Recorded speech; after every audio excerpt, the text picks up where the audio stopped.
MVRന് അന്തിമോപചാരം അർപ്പിക്കാൻ ആയിരങ്ങളാണ് എല്ലായിടത്തും കാത്തുനിന്നത്. ഒഴുകിയെത്തിയ ജനക്കൂട്ടം പ്രഖ്യാപിക്കുന്നുണ്ടായിരുന്നു MVR അനശ്വരനാണെന്ന്. ജനകീയതയുടെ രാഷ്ട്രീയ അടയാളങ്ങളെ ഓർമ്മിപ്പിച്ചാണ് MVR വിടവാങ്ങിയത്. മൃതദേഹം പൊതുദർശനത്തിന് വെച്ചിടത്തെല്ലാം ആയിരങ്ങൾ MVRനെ കാത്തുനിന്നു. തങ്ങൾക്കായി അവസാന ശ്വാസം വരെയും പ്രവർത്തിച്ച ധീരനായ കമ്മ്യൂണിസ്റ്റിനെ അവസാനമായി കാണാൻ മുതിർന്നവരും കുട്ടികളും യുവാക്കളും സ്ത്രീ സമൂഹവും എല്ലായിടത്തും തിരക്ക് കൂട്ടി തങ്ങളുടെ ഹൃദയം തൊട്ട പോരാളിക്ക് അന്തിമോപചാരം അർപ്പിക്കാൻ.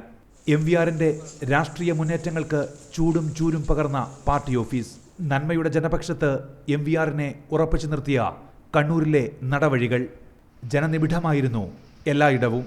കണ്ണൂരിൻ്റെ എല്ലാ വഴികളും ആദ്യം CMB ഓഫീസിലേക്ക് ഒഴുകി, പിന്നീട് ടൗൺ സ്ക്വയറിലേക്ക് പടർന്നു. ഒടുവിൽ കമ്മ്യൂണിസ്റ്റ് മഹാരഥന്മാരുടെ അന്ത്യവിശ്രമ ഭൂമിയിൽ പയ്യാമ്പലത്തേക്ക്. MVRന്റെ മൃതദേഹം തീനാളങ്ങൾ ഏറ്റുവാങ്ങുമ്പോൾ അവർ വിളിച്ചു പറഞ്ഞു, MVR മരിക്കുന്നില്ലെന്ന്, മരിക്കാത്ത ഓർമ്മയാണെന്ന്. News desk reporter.